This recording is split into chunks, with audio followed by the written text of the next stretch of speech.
아멘. 네, 함께 일어나셔서 우리에게 주신 하나님의 말씀을 봉독하겠습니다. 오늘 말씀은 누가복음 15장인데요. 그 중에서 1절부터 7절까지의 말씀을 교독하겠습니다. 제가 먼저 읽습니다. 세리들과 죄인들이 모두 예수의 말씀을 들으려고 그에게 가까이 몰려들었다.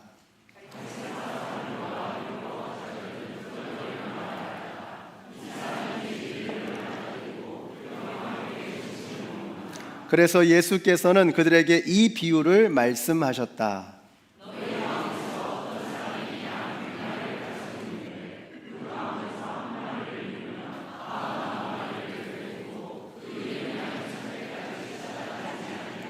찾으면 기뻐하며 자기 어깨에 메고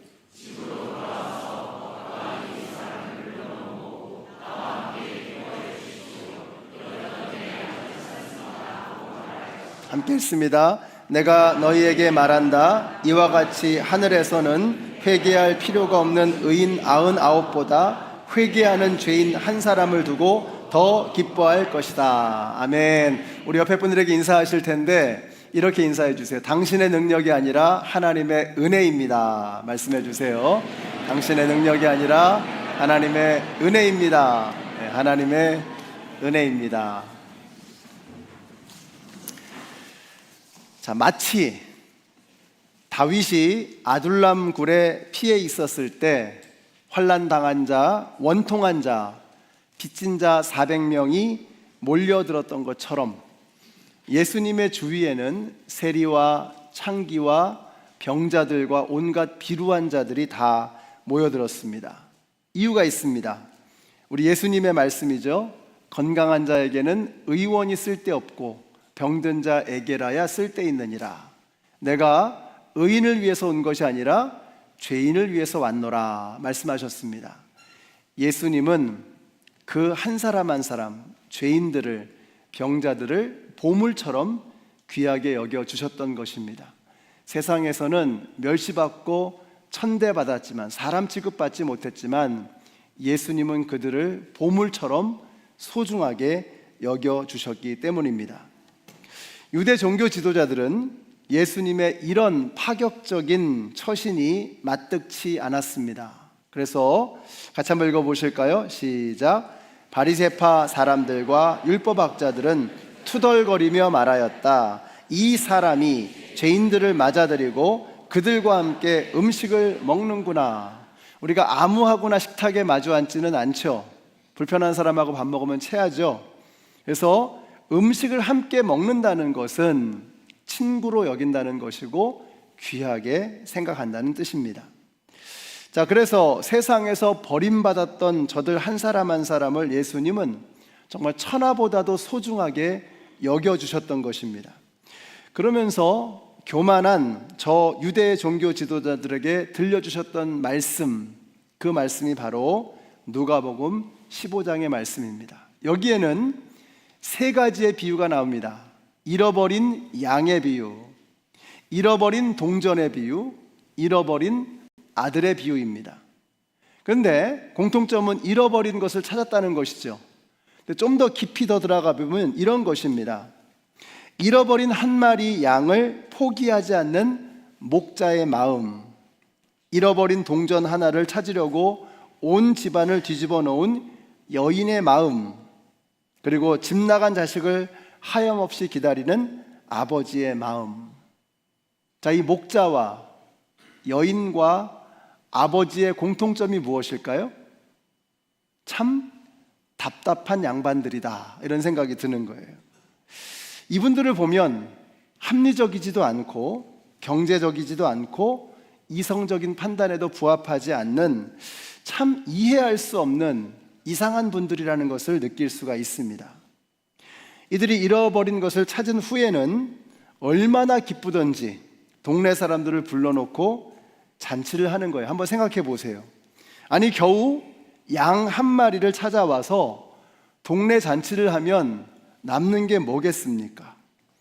여기 동전이라고 하는 것은 드라크마인데요, 이 드라크마는 한 데나리온 정도입니다.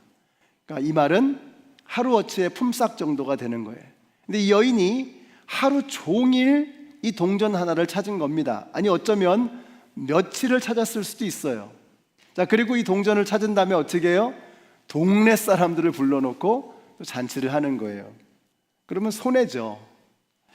자, 그리고 여기 세 번째로 아버지가 나오잖아요. 이 아버지는 어떻습니까? 자식이 집을 나간 다음에 사람들이 수군거리기 시작해요. 자식을 잃었으니 그 많은 재산이 다 무슨 소용이람. 어딜 가나 말하기 좋아하는 사람들은 꼭 있잖아요. 근데 속도 없는 이 아버지는 아랑곳하지 않습니다. 그런 게 다 무슨 상관입니까? 죽었던 자식이 살아 돌아왔는데. 자, 그러니까 송아지를 잡고 온 동네 사람들을 불러서 잔치를 벌이는 것입니다. 그러니까 경제적인 관점에서, 이성적인 판단으로, 감정적인 관점에서 어떤 면에서 봐도 이건 말이 안 되는 것들입니다. 그런데 이것이 누가복음 15장의 핵심입니다. 아니, 성경의 핵심입니다. 성경의 핵심은 말도 안 되는, 이해할 수 없는, 설명할 수 없는 하나님의 한없는 은혜, 이게 바로 성경의 핵심입니다. 자, 이 아버지의 마음, 우리 주님의 마음, 이것이 성경 안에 들어있는 것이죠. 그러니까 이제 왜 우리 예수님께서 저 세리와 죄인들을 불러 모으시고 그들과 함께 식탁에 앉아서 잔치를 베푸셨는지 이제 이해가 되시죠? 저는 우리 교회가 잔치가 끊이지 않는 그런 교회가 되었으면 좋겠습니다. 같이 한번 읽어보시겠습니다. 시작. 내가 너희에게 말한다. 이와 같이 하늘에서는 회개할 필요가 없는 의인 99보다 회개하는 죄인 한 사람을 두고 더 기뻐할 것이다. 마틴 루터의 표현을 빌리자면 사자의 이빨에 끼어 있는 한 영혼을 끄집어내어서 아버지의 품에 안길 때 하늘에서는 천국 잔치가 벌어진다라고 표현했습니다. 확 와닿죠. 목회를 하면서 가장 큰 기쁨이 뭐냐면요, 바로 이겁니다. 사자의 이빨 사이에 끼어져 있는 그 한 영혼을 끄집어내서 아버지의 품에 안겨드리는 것, 이거보다 더 큰 기쁨이 없습니다. 우리가 전도를 하자고 하면 제 주위에는 안 믿는 사람이 없어요, 이렇게 말씀하신단 말이죠. 근데 아닙니다. 없는 것이 아니고 안 보이는 것입니다. 지금 미시간의 인구가 한인 인구가 한 3만 5천쯤 되죠. 그 3만 5천 중에서 교회에 다니는 사람이 몇 명이나 될 것 같으세요? 넉넉하게 잡아도 제 생각에는 5천 명이 안 될 것 같습니다. 그렇다면 3만 명이 unchurched people, 교회에 안 나가고 있는 거예요. 예수님과 상관없는 삶을 살아가고 있는 것이죠. 그러니까 안 믿는 사람이 압도적으로 많습니다. 자, 그러니까 전도할 사람이 없는 것이 아니고 내가 전도하는 일에 관심이 없는 것입니다. 각 목장별로 적어도 5명씩 전도 대상자를 정해놓고 기도하자, 이런 말씀을 드렸습니다. 기도하면 달라집니다. 보이는 것입니다. 미시간에서도 이 노방 전도는 참 힘들더라고요. 그래서 관계를 통한 전도가 중요합니다. 제가 목장을 귀하게 여기는 이유가 바로 여기에 있습니다. 그 안에서 하나님의 사랑을 느끼고 그 하나님의 사랑을 나누고 전하고, 그래서 안 믿는 사람들이 봐도 참 좋은 모임이다, 이런 생각이 들어야 되는 거죠. 오늘 아침에 성가대 한 분을 임명했는데 이야기를 나누다 보니까 이런 말씀을 하세요. 내가 성가대 들어가면 내 신앙이 자랄 것 같고 성가대 들어가면 은혜를 받을 것 같다, 이런 마음이 드셨다는 거예요. 그러니까 나도 저기 끼고 싶어, 이런 생각이 들었다는 거예요. 목장이 그런 곳이 되어야 합니다. 교회가 그런 곳이 되어야 합니다. 나도 저기 끼고 싶어, 나도 저기 가고 싶어, 그러면 내 인생이 좀 달라질 것 같아, 이런 마음을 줄 수 있는 곳이 되어야 하는 것이죠. 그래서 정말 우리 성도님들이 그런 목장, 그런 교회를 함께 만들어 가야 하는 것입니다. 목장이 그래요. 그렇게 되려면 여러분, 목장에서는요, 나쁜 말을 멈추어야 합니다. 사람을 끌어내리는 말, 부정적인 말, 어떤 사람을 안 좋게 이야기하는, 비방하는 이런 말들, 이런 부정적인 것들, 이거 멈추어야 합니다. 어항에 물이 오염이 되면 그 어항 안에 있는 물고기는 다 죽습니다. 목장이 오염이 되면, 좋지 않은 말들로 오염이 되면 그 안에 있는 영혼들이 다 죽습니다. 교회도 마찬가지죠. 그래서 그 안에 맑고 깨끗하고 거룩한 것들이 흘러갈 수 있도록 해야 하는 것입니다. 좋은 말을 하고, 사람을 살리는 말을 하고, 함께 격려하고, 내 마음의 깊은 곳을 진솔하게 나눌 수 있는 안전한 곳이 되어야 하는 것입니다. 말씀을 나눌 때도 정말 하나님의 말씀, 그 지난주에 그 설교 말씀을 함께 묵상하면서 내가 그 말씀을 가지고 어떻게 한 주를 살았는가, 살아보려고 했는데 잘 안 됐어. 서로 격려하고 다시 한번 해보자고, 나도 힘들었지만 한번 해보자고, 다음번엔 잘할 거야 하면서 서로 격려하는 것입니다. 어떤 목장에서는 큐티지를 가지고 목장 모임 하시는데 그러지 마세요. 성경 공부 책을 가지고 하시는데 그러지 마세요. 큐티는 우리 교회 큐티반이 있습니다. 큐티반에 가서 제대로 하시는 거예요. 성경 공부는 제자훈련 클래스가 있잖아요. 거기 가서 제대로 배우시는 거예요. 목장에서는 뭘 하는 것이냐? 마음을 나누는 것입니다.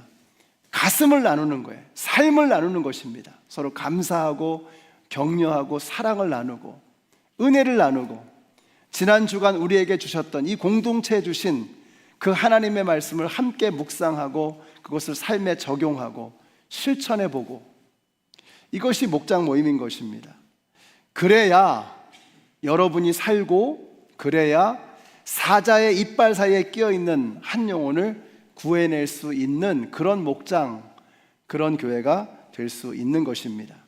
그래서 우리 목장이, 또 그리고 우리 교회가 이 천국잔치가 멈추지 않는 그런 곳이 되시기를 예수님의 이름으로 축원합니다. 당회원들도 목자의 마음, 예수님의 마음을 가져야 합니다. 작년부터 우리 당회원들이 모두가 함께 고민하면서 기도하는 게 있습니다. 우리 당회원들이 뭘 고민하냐면요, 장로가 도대체 뭔가 하는 것을 고민하고, 이걸 위해서 기도하고, 이걸 위해서 준비하고 있습니다. 우리 교회에서 장로는 어떤 사람이 되어야 하는가 하는 것입니다.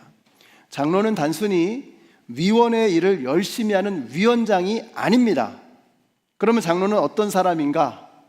제가 작년과 올해 정책당회에서 당회원들과 함께 나눴던 말씀이 있습니다. 하나님께서 모세를 지도자로 세우셨는데 일이 너무 많은 거예요. 그래서 모세가 번아웃 되었습니다. 그래서 이런 말을 해요. 하나님, 저 혼자서는 도저히 이 모든 백성을 짊어질 수 없습니다. 저에게는 너무 무겁습니다. 번아웃 된 거죠. 그러면서 하나님, 절 차라리 죽여주세요. 더 이상은 감당할 수가 없다라고 얘기를 하는 것입니다. 이때 하나님께서 주신 해결책이 있습니다. 같이 읽습니다. 시작. 주님께서 모세에게 신명기 11장, 그 다음 페이지 하나 넘겨주세요. 시작. 백성의 장로들 또는 그 지도자라고 알고 있는 사람들 70명을 나에게로 불러오너라. 내가 거기서 너와 말하겠다. 그리고 너에게 내려준 영을 그들에게도 나누어 주어 백성 돌보는 짐을 너와 함께 지게 하겠다. 그러면 너 혼자서 애쓰지 않아도 될 것이다. 요거 그대로 놔두시고 계속 한번 보시면서, 자, 그러니까 장로를 세우신 이유가 뭐예요? 장로는 어떤 사람인가? 하나님의 영으로 충만해서 성도들을 돌보는 목양의 사명을 감당하라고 장로를 세워주신 것입니다. 신약 성경에서도 똑같은 말씀을 합니다. 같이 읽겠습니다. 시작. 너희 중에 병든 자가 있느냐? 그는 교회의 장로들을 청할 것이요 그들은 주의 이름으로 기름을 바르며 그를 위하여 기도할지니라. 믿음의 기도는 병든 자를 구원하리니 주께서 그를 일으키시리라. 혹시 죄를 범하였을지라도 사하심을 받으리라.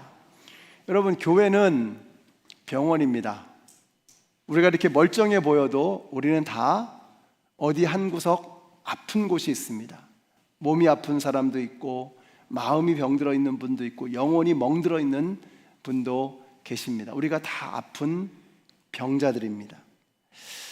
자, 그래서 목사와 장로는 그렇기 때문에 어떻게 하라는 거예요? 주의 이름으로 기름을 바르며. 장로는 이런 걸 하는 겁니다. 목사는 이런 걸 하는 겁니다. 주의 이름으로 기름을 바르며 손을 얹어서 눈물로 기도하는 사람. 저의 소원이 이겁니다. 목사와 장로가 기도할 때 병자가 일어나고 어둠의 권세가 떠나가고 무너진 삶이 회복되어지고, 여러분, 이것이 바로 백성들을 돌보는, 성도들을 돌보는 목사와 장로의 사명이라고 하는 것입니다. 이거를 작년부터 우리 당회에서 저희들이 함께 고민을 하고 있습니다. 어떻게 하면 이것을 잘 이루어 갈 것인가. 그래서 이번에 제가 공천위원들께도 부탁을 드렸습니다. 당회원을 뽑을 때 기술자를 뽑지 마시고 기도자를 뽑아 주십시오. 그렇습니다. 당회에는 지식이 많은 박사가 필요한 게 아닙니다. 예수님의 마음을 가진 목자가 필요한 겁니다. 우리 성도님들을 마음으로 돌볼 수 있는, 예수님의 마음으로 돌볼 수 있는, 기도하는 그런 영적인 리더십이 필요한 것입니다.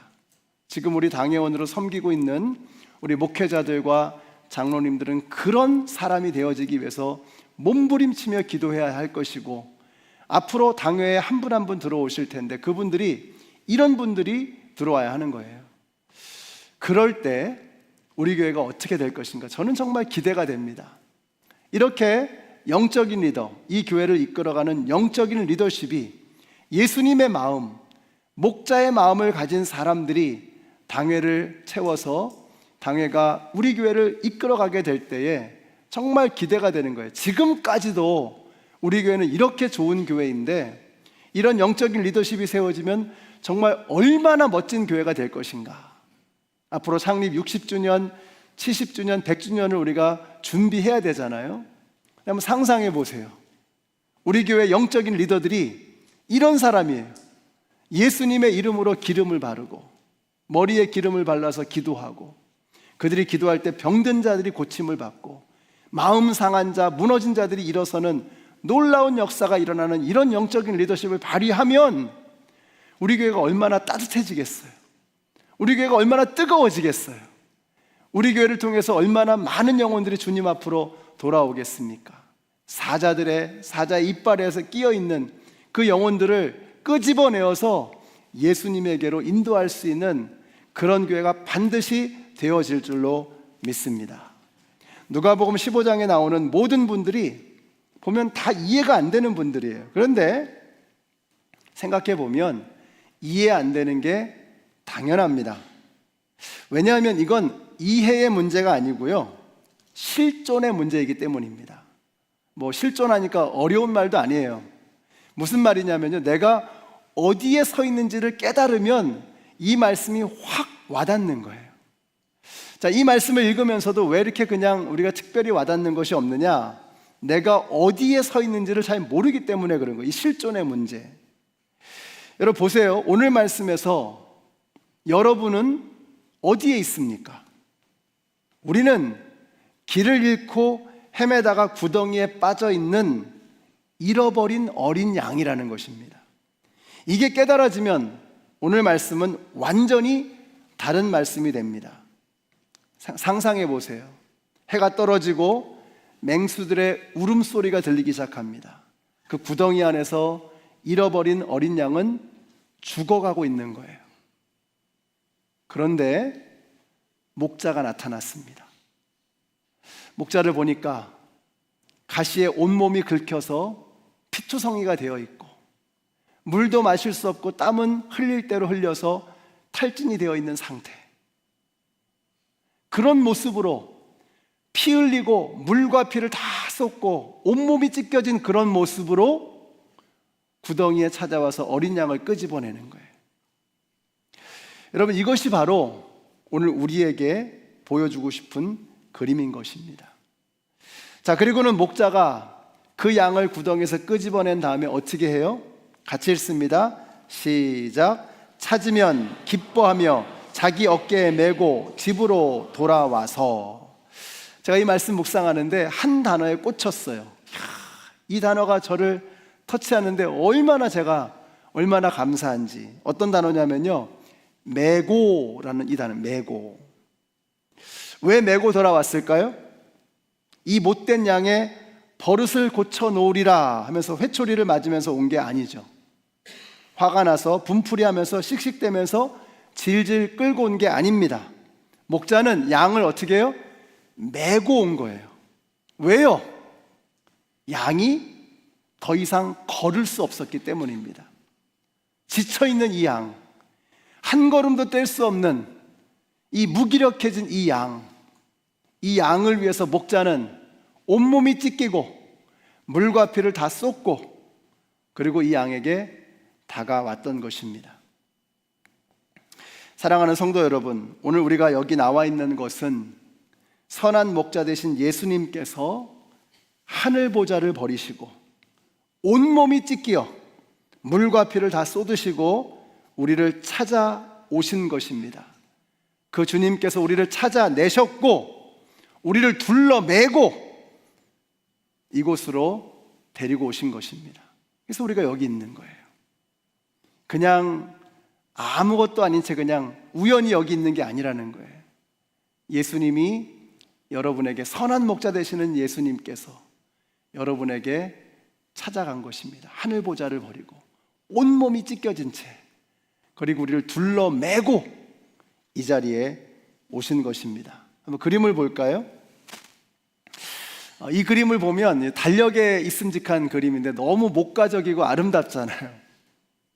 근데 사실 이럴 것 같지는 않아요. 그 다음 그림을 좀 보여주시면, 너무 기뻐하는 예수님의 모습, 목자의 모습이 잘 그려져 있죠. 근데 그 다음의 그림은요, 시걸 퀴더이라고 하는 그 프랑스의 화가인데요, 이분이 신부님이십니다. 조금만 좀 클로즈업을 하면 이렇게 되어 있습니다. 그래서 어떤 분은 이 그림을 해석하기를 양의 얼굴과 목자의 얼굴이 겹쳐져서 하나의 얼굴처럼 되었다, 이렇게 표현을 해요. 온몸에 상처가 있고 지쳐 있습니다. 양은 움직일 기력이 없지만 안도의 숨을 내쉬면서 목자에게 몸을 맡기고 있는 것이죠. 오늘 말씀을 묵상하면서 제 기도 제목이 생겼습니다. 하나님, 우리 교회는 양을 잃어버리는 교회가 아니라 잃어버린 양을 찾는 교회가 되게 하여 주시옵소서. 정말 우리 교회가 이런 교회가 되었으면 참 좋겠습니다. 이게 어떻게 될 수 있을까요? 어떻게 우리 교회는 양을 잃어버리는 교회, 자꾸 사람을 실족시키고 떠나가게 만드는 그런 교회가 아니라 어떻게 잃어버린 양을 찾을 수 있는 이런 교회가 될 수 있을까? 방법은 하나밖에 없습니다. 내가 바로 그 죽을 뻔했던 사자의 이빨에 걸려 있었던 바로 그 한 영혼이었다는 것을 깨닫고 우리를 구하시기 위해서, 우리를 건지시기 위해서 하늘 보좌를 버리시고 온몸이 찢긴 채 물과 피를 다 쏟으시고 주님께서 우리에게 오셔서 우리를 건져내셨기 때문에 내가 여기에 이렇게 있다라고 하는 것을 깨닫는 그 한 사람 한 사람이 이제 예수님의 마음으로, 목자의 마음으로 믿지 않는 영혼들에게, 잃어버린 양들에게 달려가는 그 방법밖에는 다른 방법이 있을 수가 없는 것입니다. 우리 연합장로교회가 양을 잃어버리는 교회가 아니라 잃어버린 양을 찾아내서 그 양을 향해서 찾아가 헤매고 그들을 메고 올 수 있는, 주님께서 정말 기뻐 뛰물 뛰시는 그런 교회가 되시기를 예수님의 이름으로 축원합니다. 기도하겠습니다. 하나님, 우리를 위해서 영광스러운 보좌를 버리시고 그 모든 상처, 그 모든 피 다 감수하시고 우리를 찾아오신 선한 목자 되신 예수님을 생각합니다.